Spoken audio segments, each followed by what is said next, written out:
Hello friends, Umiya ફૂડમાં તમારું સ્વાગત છે। તો આજે આપણે બનાવીશું ઘરની સામગ્રીમાંથી ઇન્સ્ટન્ટ બનતા ટોપરાના લાડુ। આપણે માવાનો પણ ઉપયોગ નહીં કરીએ અને ટોપરાના લાડુ આપણે બનાવીશું અને એકદમ સોફ્ટ એવા આપણા લાડુ તૈયાર થાય છે। તમે જોઈ શકો છો, સરસ આપણે એકદમ સોફ્ટ એવા આપણા લાડુ તૈયાર થાય છે। તો ચાલો શરૂ કરીએ। તો આપણી કોપરાની મીઠાઈ બનાવવા માટે આપણે એક આ રીતનું પેન લઈશું। એમાં પહેલાં ગેસ ચાલુ કર્યા વગર જ પહેલાં આપણે પેનમાં બધી સામગ્રી મિક્સ કરીશું। તો મેં milk powder 1 cup milk powder લીધો છે, એની સામે આપણે 1 કપ દૂધ લીધું છે, એ આપણે એડ કરી દઈશું।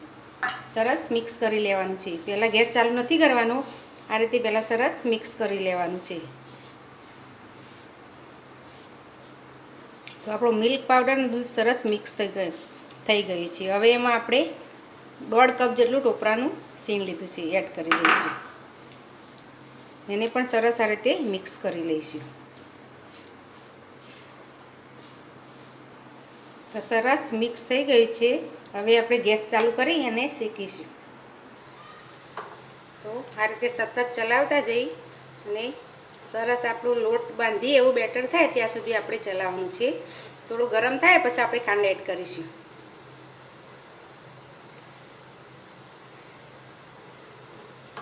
તો આ રીતે સતત ચલાવતા રહેવાનું અને ગેસ આપણે સ્લો જ રાખવાનો છે। જો ફાસ્ટ હશે તો નીચે દાજવા લાગશે, આપણો મિલ્ક પાવડર છે ને એટલે નીચે તરત ચીપકે। તો થોડું ગરમ થઈ ગયું છે, 2 મિનિટ જેવું થયું છે। હવે આપણે એમાં ખાંડ એડ કરી દઈશું। તો 3 ચમચી જેટલી ખાંડ લીધી છે, કારણ કે મારો મિલ્ક પાવડર છે ને એ ગળે છે એટલે હું ખાંડ થોડી લઉં છું। તમે મોળો મિલ્ક પાવડર લીધેલો હોય તો તમારી ખાંડ વધારે એડ કરવાની। હવે આ રીતે પાછળ સતત ચલાવતા જઈ અને મિશ્રણને ઘટ થવા દઈશું। તો ઘટ થવા લાગ્યું છે, પણ જે આપણે પેન છોડે અને બધું એકદમ ભેગું થાય એટલું આપણે ઘટ કરવાનું છે। ગેસ સ્લો જ રાખીશું અને આ રીતે સતત ચલાવતા જઈશું। એકદમ ઓછી સામગ્રીમાંથી આપણી સરસ મીઠાઈ તૈયાર થાય છે। આ રીતે ચલાવી જઈશું અને થોડી વાર થવા દઈશું હજી। તો તમે જોઈ શકો છો આ રીતનું ઘટ થવા લાગ્યું છે। હવે આપણે થોડો ફૂડ કલર એડ કરીશું, એનાથી લુક સારું આવશે આપણું। આ રીતે ઘટ થાય પછી આપણે મેં યલો ફૂડ કલર લીધો છે, એ આપણે એડ કરીશું। થોડા દૂધમાં આપણે ઓગાળી અને લઈશું। તો આપણે થોડું દૂધ એડ કરીશું। આ રીતે મિક્સ કરી આપણે એડ કરી દઈશું। તમે ગ્રીન કલર લેવો હોય તો ગ્રીન પણ લઈ શકો। અમે આજે યલો ફૂડ કલર લીધું છે, એડ કરી દઈશું આપણે અને સરસ પાછું મિક્સ કરી લઈશું। ગેસ એકદમ સ્લો જ રાખવાનું છે, આ રીતે સતત ચલાવતા રહેવાનું। તો સરસ મિક્સ થઈ ગયો છે કલર આપણે। હવે આપણે થોડું ઘી એડ કરીશું, 1 ચમચી જેટલું આપણે ઘી એડ કરીશું ને મિક્સ કરી લઈશું, એટલે આપણી મીઠાઈમાં સરસ શાઇનિંગ આવશે એનાથી। વધારે ઘીની જરૂર નથી, પણ એને તમારે ના એડ કરવું હોય તો પણ ચાલશે, પણ આનાથી થોડી મીઠાઈમાં શાઇનિંગ આવશે। હવે આપણે 1 મિનિટ જેવું અને ચલાવી લઈશું।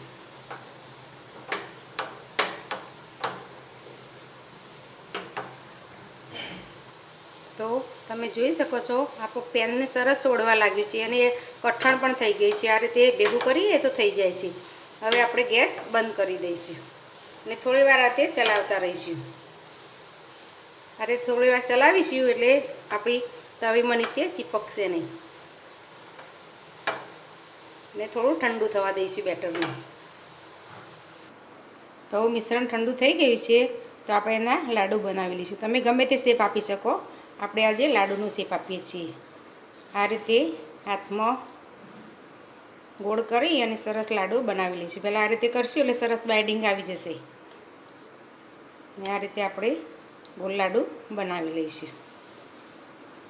હવે મેં આ ટોપરાનું છીણ લીધું છે, એમાં આપણે કોટ કરી લઈશું। આ રીતે સરસ કોટ કરી લઈશું ફરી આ રીતે હાથમાં કરીશું એટલે ઉપરનું વધારાનું નીકળી જશે. તો આ રીતે આપણે બધા લાડુ બનાવી લઈશું. તો મેં બધું લાડુ બધા વાળી લીધા છે. તો એકદમ સરસ જોઈને જ ખાવાનું મન થઈ જાય એવા આપણા ટોપરાના લાડુ તૈયાર છે. અને એકદમ સોફ્ટ એવા આપણા લાડુ તૈયાર થાય છે. તમે જોઈ શકો છો એકદમ સોફ્ટ એવા આપણા લાડુ તૈયાર થાય છે. તો જો તમને આ મારી રેસીપી ગમી હોય તો મારા વિડીયોને લાઇક, શેર અને મારી ચેનલને સબસ્ક્રાઈબ જરૂર કરજો. ફરી મળીશું આવા નવા વિડીયો સાથે. ધન્યવાદ.